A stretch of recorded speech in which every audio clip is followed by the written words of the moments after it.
Chapter 7 is about functions. So some of the things might feel a little familiar or a little old to you because functions are very similar to equations.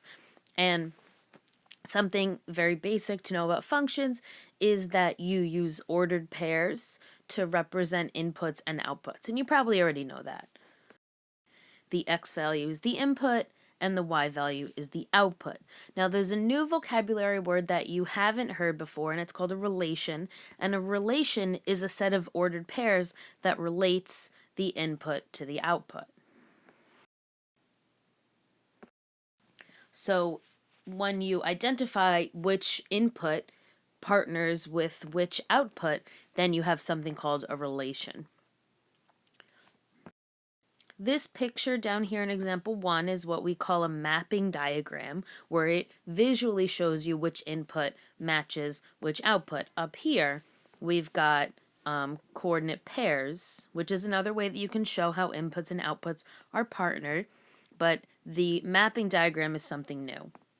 So let's turn it into something that we are familiar with, which is ordered pairs. So the directions in example 1 say that we have to list the ordered pairs of the mapping diagram. So if you look at the picture, 1 matches up with 3. So the coordinate point for that would be 1, 3. 2 matches 6, so that would be the point 2, 6. Then we have 3, 9, and 4, 12. So that's very nice and simple, right? They all kind of go straight across. But then you have something like example B, where you have to just kind of follow the arrows and zigzag, and they just kind of cross each other. So in this one, you see 0 goes to 0 right here, because you have to follow the arrow. So one coordinate point is 0, 0.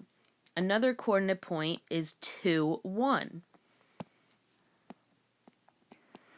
A third coordinate point is the other point that partners with 2, which is 2, negative 2. So because there are 2 arrows coming out of 2, there are 2 points that have an x value or an input of 2. And then the last partnership is 4, negative 3. Now, there's a special vocabulary word which is super important in high school, and here now too, is the name for a relation that pairs each input with exactly one output. And the word for that is called a function. And you might say, like, ooh, who cares? But functions are really powerful, and you don't really get to know what their power is until you get to more advanced math. So if we go with the idea that each input has only one matching output, and we look at example 1, example 1a would be a function because each input only has one output that it goes to.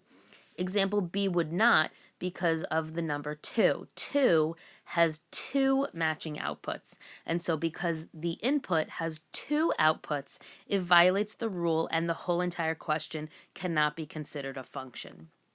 So if we look at these two examples, and let's look at our inputs, none of the inputs in this section have double outputs. So this is a function. But in letter B, if you look, 0 has 2 outputs.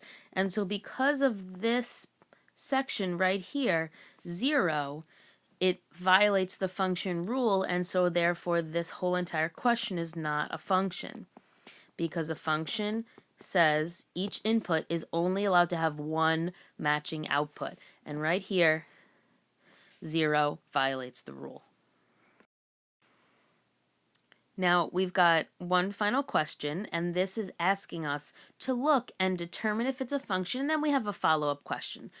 The mapping diagram represents the prices of one-way subway tickets to different zones in a city. And what they want to know is, in letter A, is the price a function? So if we look at our inputs, each input only has one matching output, so it is a function.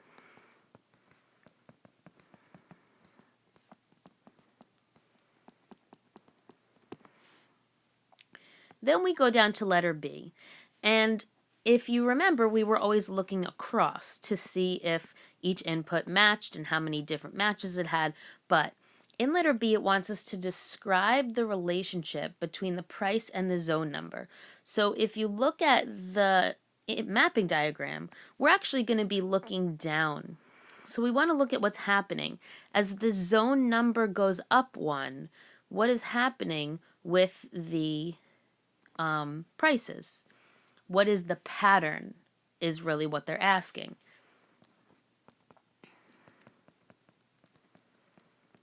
So can you figure out what the pattern is? What's happening? Every time you go up a zone, what's happening to the price? Well, the price, as you go up one zone, is going up $1.50. So you can figure out future zone numbers by following that pattern. So what we're going to say is, as the zone number increases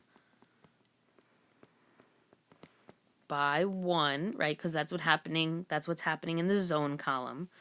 The price goes up by $1.50.